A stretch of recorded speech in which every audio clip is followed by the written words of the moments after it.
आपण संयम बाळगावा। कुठल्याही पद्धतीचा कसूर त्यांना शिक्षा होण्यामध्ये होणार नाही आणि योग्य ती शिक्षा, कठोर शिक्षा त्या मंडळींना त्या ठिकाणी होईल।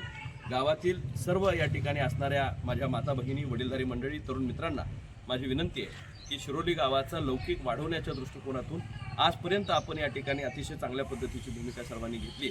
आज ही या परिस्थितीला खऱ्या अर्थानं आटोक्यात आणण्यासाठी रात्रंदिवस पोलीस प्रशासन असेल, ग्रामपंचायत असेल, सर्व प्रमुख ग्रामस्थ या ठिकाणी असतील, याच्यासाठी झटतायत। माझ्या तरुण बांधवांना मला विशेषतः विनंती करायची आहे, कुठेही अफवांवर बळी पडू नका। काय जर या ठिकाणी तुमच्या कानावर चुकीचे मेसेजेस, चुकीच्या पद्धतीचं या ठिकाणी काही बोलणं तुमच्या कानावर येत असेल तर आपण पोलिसांच्या कानावर ते त्या ठिकाणी घाला। प्रशासन योग्य तो त्याच्यामध्ये तोडगा त्या ठिकाणी काढेल, लगेचच कारवाई त्याच्यावर त्या ठिकाणी होईल।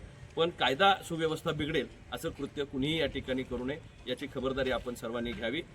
गावातल्या तमाम जनतेनं सहकार्य केल्यामुळे हा प्रसंग आटोक्यात येण्यामध्ये या ठिकाणी यश आलंय। या पुढच्या काळामध्येही आपल्या सर्वांचं लक्ष या सगळ्या गोष्टीकडे या ठिकाणी असलं पाहिजे।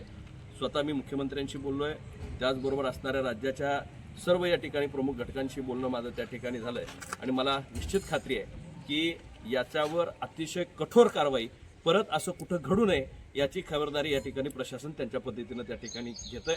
पण संयम बाळगणं आणि कायद्याला त्याचा मार्गक्रमण करू देणं ही आपल्या सर्वांची एकत्रपणे जबाबदारी आहे। त्यासाठी आपण सर्वांनी प्रशासनाला आणि ग्रामपंचायतीला सहकार्य करावं।